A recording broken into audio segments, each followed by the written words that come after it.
বন্ধুরা আজকের ভিডিওতে একটি গুরুত্বপূর্ণ প্যারাগ্রাফ থাকবে, a book you have recently read, যেটা অল টাইম হিট, তোমাদের অবশ্যই পড়তে হবে।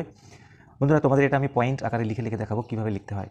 সবার প্রথমে যেটা করতে হবে, a book I have recently read, তখন তোমরা ইউ হ্যাভ লিখবে না, যেহেতু তোমাকে বলেছে কী পড়েছো, সেজন্য a book I have recently read. এবারে আমরা দেখে নেব পয়েন্টগুলো কী কী আছে। দেখে নাও পয়েন্টগুলো। প্রথমে আছে ইন্ট্রোডাকশন, তারপরে নেম অফ দ্য বুক, তারপরে ইটস অথর মানে অথরের নাম, লেখকের নাম, এই বইটার থিম, এবং your impression of the book মানে এই বইয়ের যে ইমপ্রেশন সেটা তোমার মনের মধ্যে কেমন হলো, বা it's effect on your mind, বা তোমার মনের মধ্যে কী এফেক্ট ফেললো।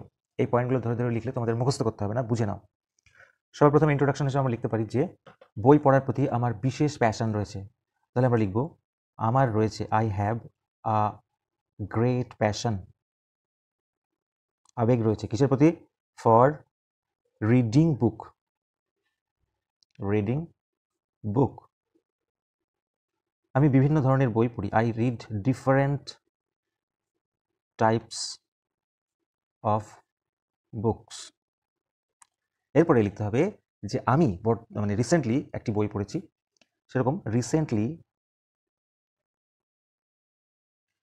আই হ্যাভ রেড, আমি পড়েছি, কি পড়েছি, একটি হার্ট টাচিং অর্থাৎ হৃদয় স্পর্শী, মন ছুঁয়ে যাওয়ার মতো বুক।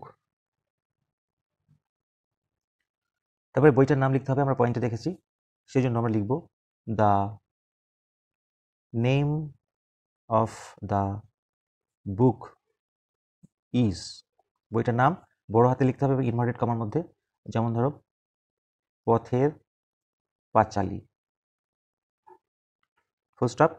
তারপরের পয়েন্টে ছিল এর লেখককে, তাহলে আমরা লিখব যে এটা লেখা হয়েছিল, ইট ওয়াজ রিটেন বাই, ইহা লেখা হয়েছিল কার দ্বারা, বাই দ্য ফেমাস বা রিনাউন্ড, আমরা লিখতে পারি রিনাউন্ড মানে বিখ্যাত, বা ফেমাস লিখতে পারো, বা নোটেড লিখতে পারো। It was written by the renowned Bengali writer, বিখ্যাত বেঙ্গলি রাইটার, কি নাম, বিভূতিভূষণ, বিভূতিভূষণ বন্দ্যোপাধ্যায়, বন্দ্যোপাধ্যায়। হয়ে গেল কার লেখা, কি বই, সব কিছু হয়ে গেল। এরপরে পয়েন্ট ছিল বন্ধুরা ইটস থিম মানে ইহার বিষয়বস্তুটা কি, এটা যদি আমরা একটু সংক্ষেপে লিখি তাহলে লিখতেই তো হবে।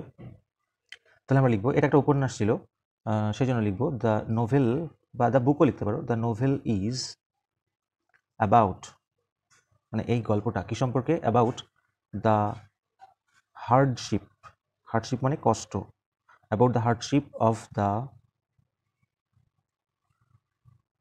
পোর মানে গরিব এবং হেল্পলেস অসহায়, helpless people of the village মানে গ্রামের গরিব এবং অসহায় লোকদের যে কষ্ট, সেই কষ্ট নিয়ে হচ্ছে এই উপন্যাসটি। আচ্ছা, এই উপন্যাসের ক্যারেক্টার্সগুলো কারা কারা আছে একটু লিখতে হবে, সেগুলো হচ্ছে বন্ধুরা Apu, Durga, Harihar and Sarbajaya. Sarbajaya are the main characters of the novel.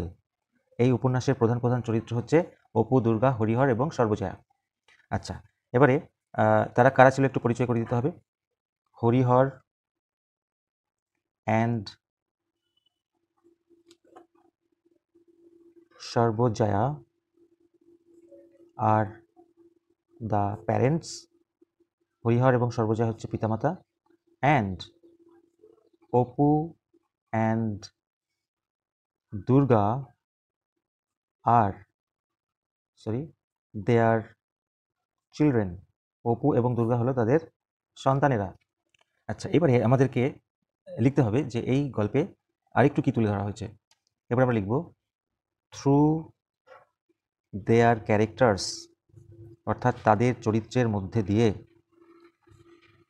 The writer মানে লেখক বা অথর, ডেপিক্টস, ডেপিক্টস মানে তুলে ধরেছেন, কি তুলে ধরেছেন, দ্য পেইন অ্যান্ড সাফারিংস অর্থাৎ দুঃখ কষ্ট তুলে ধরেছেন কাদের?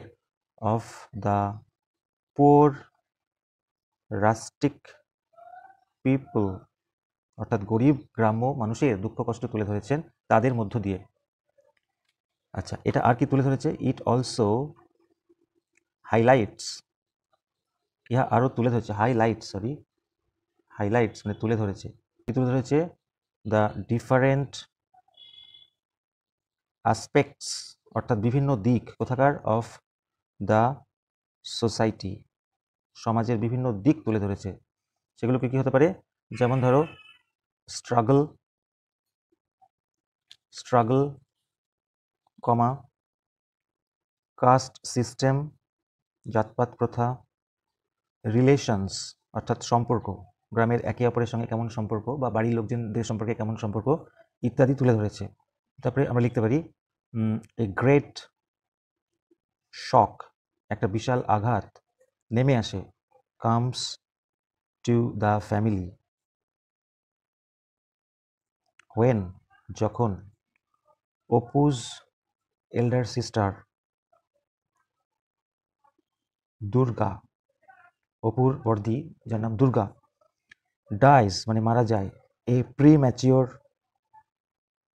ডেথ অর্থাৎ অকালে যখন মারা যায় দুর্গা তখন ফ্যামিলিতে একটা বিরাট দুঃখ নেমে আসে।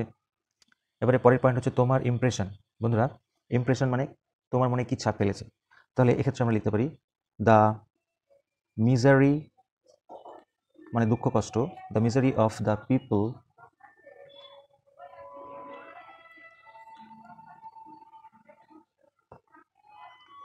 লিভস আর ডিপ ইমপ্রেশন, একটা গভীর ছাপ ফেলে কোথায়? On my mind. The characters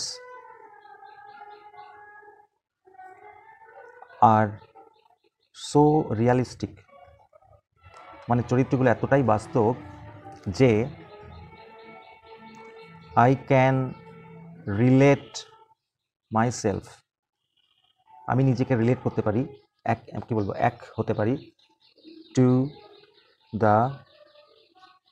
them তাদের সঙ্গে আমি একাত্ম হয়ে যেতে পারি। ক্যারেক্টার্সগুলি এতটাই বাস্তব। এবারে লাস্ট লাইন লিখব, পথের পাঁচালী ইজ রিয়েলি, সত্যি পথের পাঁচালী হলো অ্যান ইমর্টাল মানে অমর, ইমর্টাল ক্রিয়েশন মানে অমর সৃষ্টি, কার? অফ বিভূতি ভূষণ বন্দ্যোপাধ্যায়। তাহলে এই হচ্ছে বন্ধুরা প্যারাগ্রাফ। তোমরা এইভাবে লিখো পয়েন্ট আকারে আকারে। ভিডিওটি ভালো লাগলে অবশ্যই লাইক করো, চ্যানেলে নতুন হলে সাবস্ক্রাইব করো। Thank you so much.